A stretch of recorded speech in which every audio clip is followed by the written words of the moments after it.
Gators ended up winning the SEC tournament. If I bring that up, okay, let's just remove this. So the Gators do end up winning the SEC tournament. Pretty dominant fashion, I'd say. Missouri, a team that just got revealed to be a 6th seed. So that's one of the top 24 teams in the country right there. 14-point win for us. Score 95 on them to give up 81. Again, we went up 10-0, and really the closest I brought back with that was like 6 points maybe. Kind of just cruised through it, kept that lead, ended up winning by 14. Felt good to get that revenge over Missouri. What do you feel coming out of that? How did you feel coming out of that game, Tyler?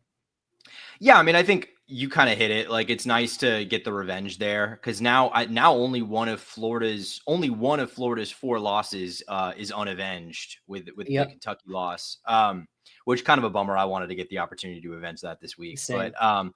But no, I mean, I like that Missouri game. I mean, I'll be honest, like I think Missouri is not necessarily a team that's trending in the best direction at the end of the season. Like I think their best basketball was kind of played in February and such, but like maybe late January. I do think though, like, I mean, it just kind of says a lot. I think what it said to me is not only, you know, how real this Florida team is, but like that they've gotten better. Like this team is playing better basketball now than it was at the beginning of SEC play, even after the undefeated start. You know, I think we knew the team was good, but they were a little untested and looked shaky in some of those early games. And now just getting to see them play against this Missouri team again, it was night and day. So. Yeah, go Gators from all the fans in the chat. I mean, yeah, it was a great win. As you talked about, we got that revenge from us losing to them earlier in SEC play. And you talk about the team's gotten better. It's not just the same team. I mean, it's not even the same team that beat Wichita State by 42 points. Yeah. Went on a 27-0 run against them. A solid Wichita State team. Not a good one, but a solid one. That ended up having a win over Memphis, who's a 5 seed. So that's a solid team right there. But yeah, pick up that win. I mean, that the night before, you talked about wanting to get revenge over Kentucky. I was in the same boat. They had a nice buzzer beater, Otega Owe, again against Oklahoma to send them into that game against Bama. But Bama ended up just boat racing Kentucky in the second half of their game. Kind of a similar sight we'd see on Saturday evening, when the Gators 104-82 put up 57 points in the second half. I mean, we just dominated Alabama. I mean, we got up to 10 points, never looked back, ended up winning this game by 22 points. This is really the game that probably put Florida on the map because it was one of the few games going on, the premier conference at this point in college basketball. People just saw Alabama dominate Kentucky, so they're saying, hey, Bama's hot right now. They beat Auburn, go and dominate Kentucky. And now Florida just stomps them out. I was watching videos and other podcasts and stuff last night after that Alabama game, and they're all talking about Florida now possibly being the title favorite because of what we did against Alabama. Yeah, I mean, you know, according to Lunardi, that was the game that locked up the 1 seed for Florida. He said the winner of that game was going to secure it. I don't really believe that, personally speaking. Really? No, I think Florida had it anyway. I think Florida had it. Oh, okay, yeah, okay. I think the first of all, I think the way the bracket was revealed today, and as we get into the bracket, we can talk more about it. But like, I think that pretty much confirmed what I suspected, which was that these are pretty much finalized before the tournaments, and they just make tweaks here and there. I think this kind of confirmed that. I mean, and also Lunardi was just kind of wrong about a lot of stuff. I mean, as he tends to be sometimes. But no, but I mean, but if you take that at face value, I mean, this was a massive win for Florida in terms of its NCAA tournament positioning. I'll be honest, I didn't get to watch a lot of it. I was at the Players yesterday, so it was sort of just following it. Players? Was that? What's the Players? I'm not sure what that is. Players Championship, the golf tournament in okay. Weekend. Yeah, but I was watching on my phone, but luckily, it was kind of not really that, not that, dicey of a game. It wasn't a lot to track of beyond, okay, Florida's maintaining this double-digit lead pretty nicely here. That first half was maybe one of the best halves of basketball played this year. 47-45. Whew. Both teams were hitting their shots. It was a good half. Yeah, and then to pull away in the second half and beat a really good Alabama team twice in 10 days, something like that. So, I mean, I just think, like, you never know what's going to happen. Like, sometimes if a switch just flips when you get into the tournament one way or the other. But like, this team is just playing so well coming into the tournament. Like, I mean, I'd certainly much rather be us than Auburn right now with the way that Auburn's played. Rob, Players Club, more like a strip club there. It's not quite the waste management in Phoenix, but it's a pretty rowdy scene. I bet, but I mean, yeah, you nailed it right there. You'd rather be us going into March or going into the NCAA tournament than you would be Auburn. I mean, talk about Auburn. Watching that Tennessee game, I mean, really, even against Ole Miss, Auburn just looked so sluggish. The players, they seem like they don't want to be there besides like Janai Broome.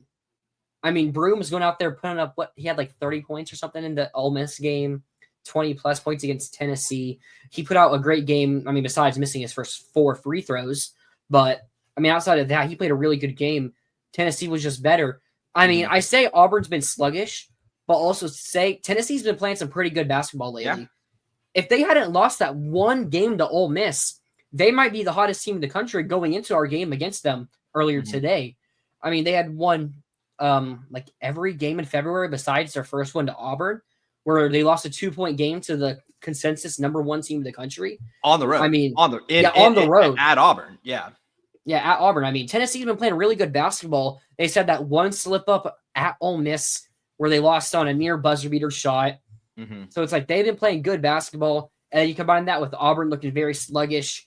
They took away the 5-point win, but I mean, they were in control most of the game. They were up by like 10 points with 5 minutes left. Auburn made a little bit of a run, but Tennessee just held on. And that brought us to today. Most people I saw making picks were picking Florida. I mean, I felt pretty confident going into the game, and I mean, I was proven right. The Gators we took that. I mean, it was a close early game for like the first 12 minutes of it, but then Florida, we kept scratching, getting that lead up to like 10 plus points, and it really just flipped between being like a 7 to 14 point game for the rest of that first half, and for the rest of the game, really, until about the final 7 minutes, where Tennessee made like a nice little run to bring it back within 5. Don't get me started on officiating. I mean, officiating for this whole tournament, really. But they made that little run, bring back within 5. But then Walter Clayton hit a nice 3 that was really like the dagger. They kept it within like 10 points for most of the final couple minutes. But Florida was really just, anytime they would score, Florida matched it pretty easily. Yeah, really great performance today. 5-point favorite entering the game, which, like you said, a little surprised that was the line there, just with how Tennessee has played. But obviously, you could flip that the same way and say with how Florida's played. I mean, to me, like when we've talked about these 3 Tennessee games, I think we both kind of have the same opinion that Tennessee is a pretty good matchup for Florida. Obviously, I think we saw in the 2 regular season games kind of the extremes of it, like the game in Gainesville, we saw that, that being a good matchup to its fullest extent. And then we saw, in Knoxville, kind of the way that this can be bad for Florida against this team. Like if they're just not, if they're not hitting shots, Walter Clayton gets hurt, a lot of things going against them. Tennessee pulled it out. To me, this was like the median. Like this is what I would typically expect to happen when a team like Florida this is the true game of these 2 teams. Yes, exactly. Where, I mean, I think Tennessee made things tough. And I think, they especially with that run to kind of end the first half, they kind of made it competitive, but they just couldn't close the gap. And I mean, they had shots, they had some open looks that, missed some threes that could have cut into that lead, but ultimately Florida made the shots. Once again, just great on the boards today. There really hasn't been a game in quite a while where just Florida didn't play extremely hard and aggressive. Rob, refs kept that game close. Tennessee was in the bonus with 13 minutes and double bonus. Officiating this whole tournament. Yeah. I mean, officiating this whole tournament was bad. There were some bad calls, missed calls that went against us and for us. Yeah.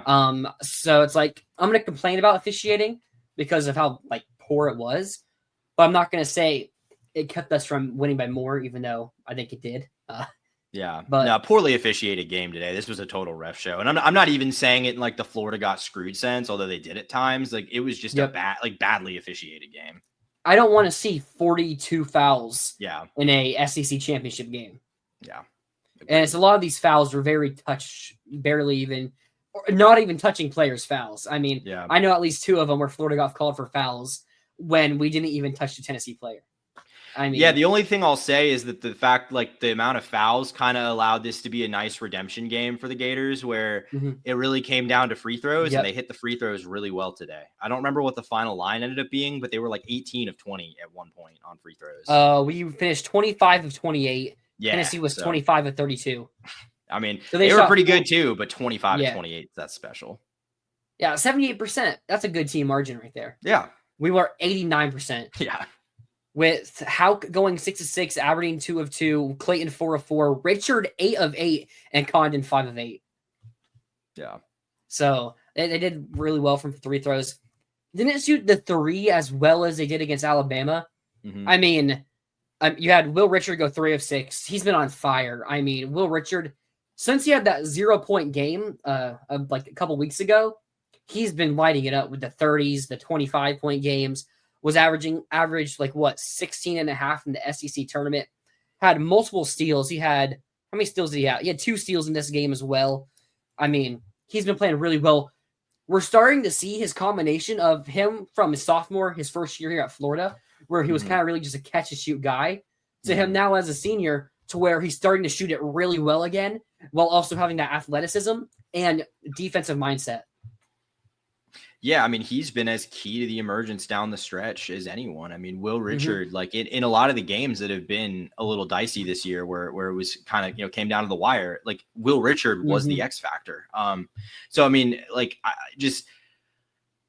we've talked about it ad nauseum, but just this backcourt. I mean, and then when we add in a guy like Denzel Aberdeen and Urban Klavjar getting, increased reps now. I mean, it's insane the depth this team has. And everyone talks about Clayton, and for good reason, the first Gator in history to be a first team All-American. Yep. But I mean, Elijah Martin, best defensive player on the court, probably. Will Richard, maybe the most dynamic player on the court. Certainly, probably the most dynamic backcourt player on the court. Like, this team can hurt you in so many ways. And I feel like I say that a lot, but it's really just the bottom line to me with this Florida team is you can't just take one element away, because there's just so many different ways that can hurt you. Yeah, you say Elijah Martin's the best defensive player. I'm not here to debate that. He is an amazing defensive player. Micah Handlon has been playing phenomenal defense. Yeah. In only 14 minutes against Alabama, he had 2 blocks. They took it down to 1, though. So that changes things up a bit. He had 10 rebounds, though, in those 14 minutes. Yeah. He had 1 block, but there were like 3 times I remember him almost getting blocked, or there was a drive near the end of the game.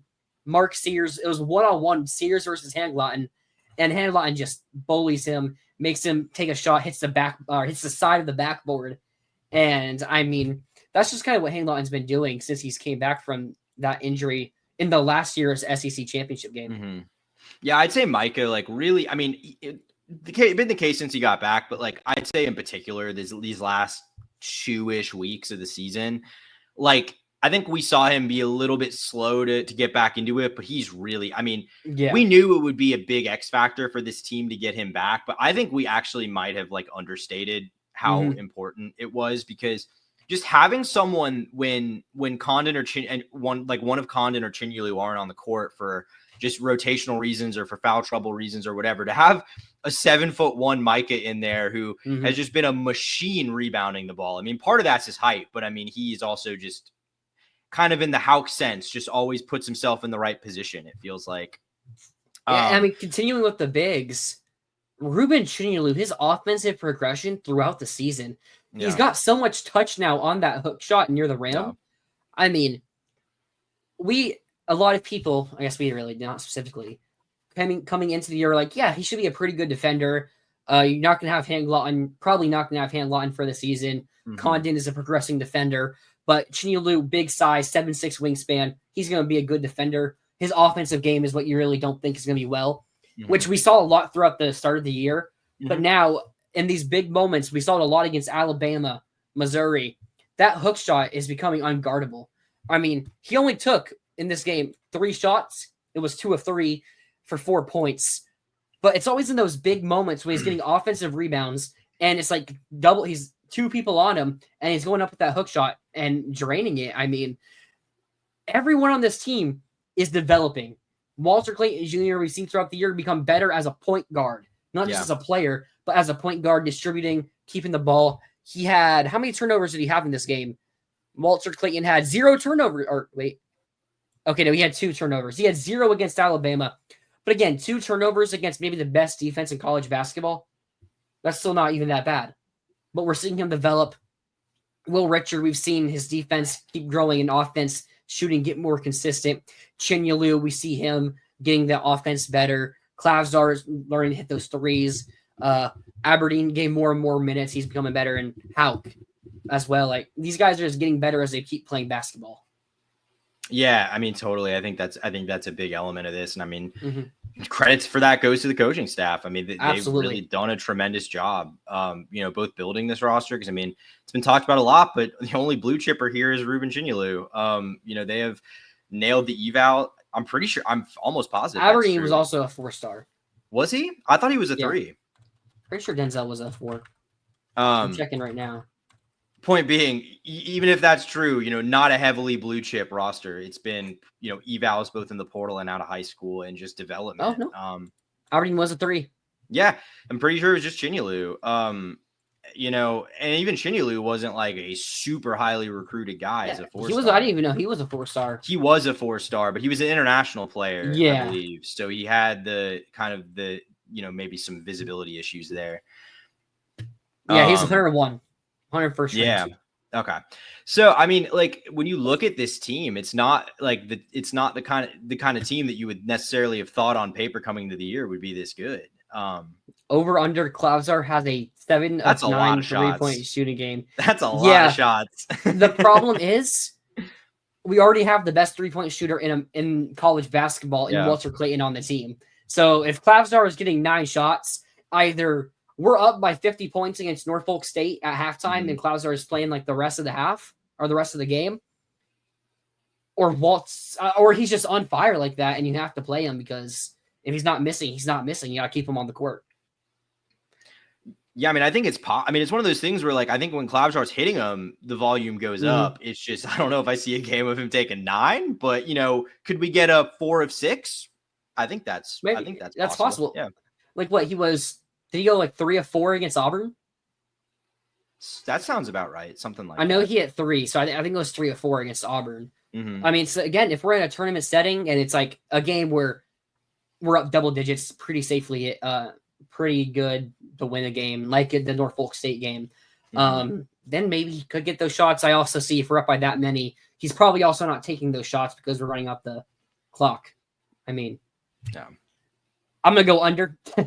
Yeah, probably under there, but I like where you're thinking, Rob. Yeah, I think the true over under probably should be like blocks by like Micah Hanglon. Yeah, because he's bullying the paint right now. And we haven't even really talked about Walter Clayton. I mentioned the 3-point shooter in the country. He won the MVP for the SEC tournament, averaged like 21 points per game. And again, it's like how he played throughout most of SEC play, where he would get a lot of points in the first like 30 minutes. But then the last 10 minutes of the game, he wouldn't really score. But like he just keeps doing that at such a high rate. And we were in control of all 3 of our games in the final 10 minutes. So besides like the Tennessee game where he hit the dagger really to put us up 8, he's not needing to score in those final minutes of the game. Controlling the ball, not too many turnovers. I mean, he's just playing phenomenal basketball right now, and I'd say he should win the Jerry West Award, best point guard. I think it's going to go to Braden Smith, but I think Walter Clayton has been playing such great basketball under the best team in the country. Yeah, like kind of like what you're getting at. It's almost been happening quietly, which is crazy to say for a guy who's a first-team All-American, but like, he hasn't really had a lot of these games, especially down the stretch, where it's just a Walter Clayton takes it over game. Like we kind of saw a lot more of those last year. But I mean, he's just producing, like he's just doing his job and producing every game. That's I think why he won the earned first-team All-America honors.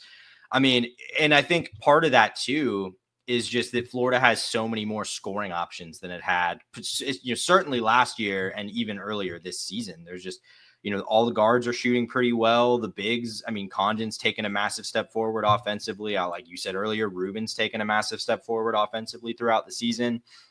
So, like, I just think Clayton is kind of an unsung hero for as big of a name as he is, just because he hasn't been the guy getting a lot of the love down the stretch, but he's integral to all of it.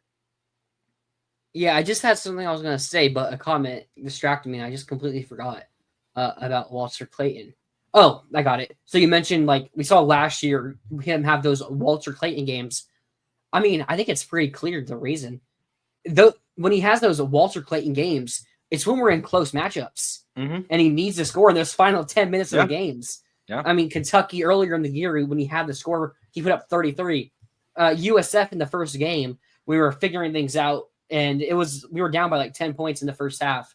He went and put up 29 to keep us in that game. And then go back last year when he hit 7 threes at Rupp, or when we played Bama at Bama, he had like 25 or something. And the NCAA tournament when he put up 33 against Colorado, he puts those games up when he needs to. Yeah, because he can do it against most teams. He could have done that tonight probably, but or maybe not 30, maybe like 26. Because Tennessee, if they need to shut down Clayton, they probably could have done it enough. But I mean, getting to Rob's question. Why don't people talk about our defense? If you look at the game today, the Gators looked like the number one defense in the SEC. I mean, I'd still say Tennessee is the number one defense in the SEC. Maybe the country. But I think the reason why we're not talking about it, because right now, Florida has the number one ranked offense in KenPom, the second highest ranked offense in KenPom history. Yeah. I mean, our offense is so phenomenal that they just forget about our defense. And it's like a lot of some of our big games like Kentucky, we did give up 106. So people are going to kind of look down our defense. And it's like we have 82 to Bama, 81 to Missouri. Although context, I think, doesn't matter in those situations. But, I mean, I agree. Our defense is probably, I think in conference play, it ranked second in KenPom, only behind Tennessee. So I think, I mean, I'm pulling it up right here. In conference only, second defense, third offense. That's interesting. But again, like, I think the defense is probably like the second in the SEC in top 5. Maybe not top 5, top 10 for sure, though. But it's because our offense is so good. Who wants to talk about defense? That's my point. Yeah, that's basically what I was going to say. I mean, yeah, like you said, number 1 offense in KenPom, number 3 scoring offense. Like, it's just that good. And when you're dropping 100 points a game, people aren't going to pay attention to you holding.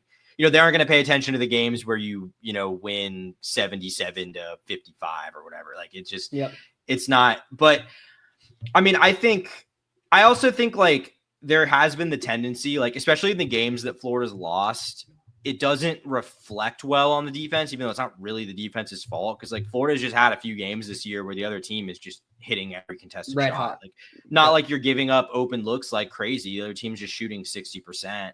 Like, that's not really a defensive problem, but, it's what cost you, like, the Missouri game, the Kentucky game, the Georgia game, at least the first half.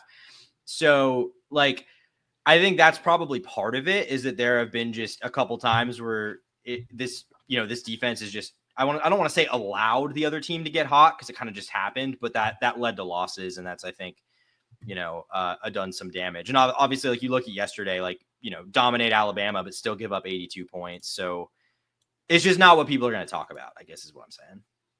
Yeah, it's like, I think the giving up 82 points was defense also slowing down at the end of the game there.